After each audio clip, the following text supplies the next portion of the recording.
What's going on, fellas? I've got a 2012 Jeep Liberty here, and I'm going to use this car to point out to you the location of two important fuses for the operation of the fuel pump and the fuel pump relay. So the first fuse I want to point out to you doesn't provide any power to the fuel pump directly, but it does provide power to a lot of things, including the fuel pump relay. So that's going to be this one right here, number 37. So it's a 10 amp fuse. Go ahead and pop that out. And if this is blown, you'll probably notice a lot of issues other than the fuel pump not running. But you want to cover the bases, so that's a good one to check. Now, there's another fuse, a 20 amp fuse located right here. And what's cool about the way that this circuit is set up is this fuse actually only receives power when the fuel pump relay is activated. So if you measure power at this fuse using the little contacts there, then what that means is the car is attempting to run the fuel pump. If you're not getting any fuel and you're not measuring any power there, you can't really condemn the fuel pump because it means that it's not being sent voltage. Now there is a fuel pump relay, but unfortunately it's not serviceable. It's actually built into the totally integrated power module, which is what we have here.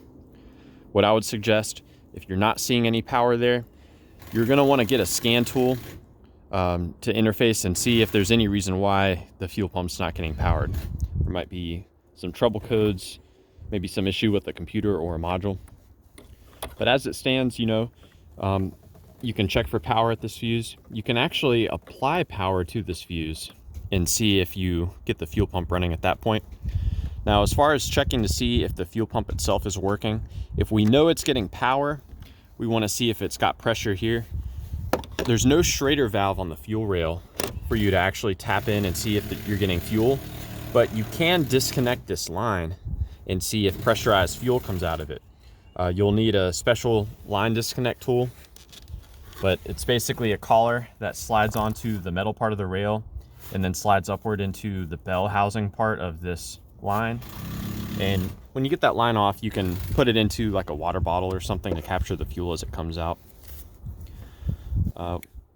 One other thing I want to mention that may be helpful is, you've got to drop the tank to actually get to the fuel pump on this Liberty. There's no access panel, but I do want to tell you the harness to the fuel pump module, the wire that carries power from this fuse, it is a dark blue orange wire, and it's at pin number 4. The ground that goes to the fuel pump is a black wire, and it goes to pin number 1. So that may be helpful if you have to drop the tank.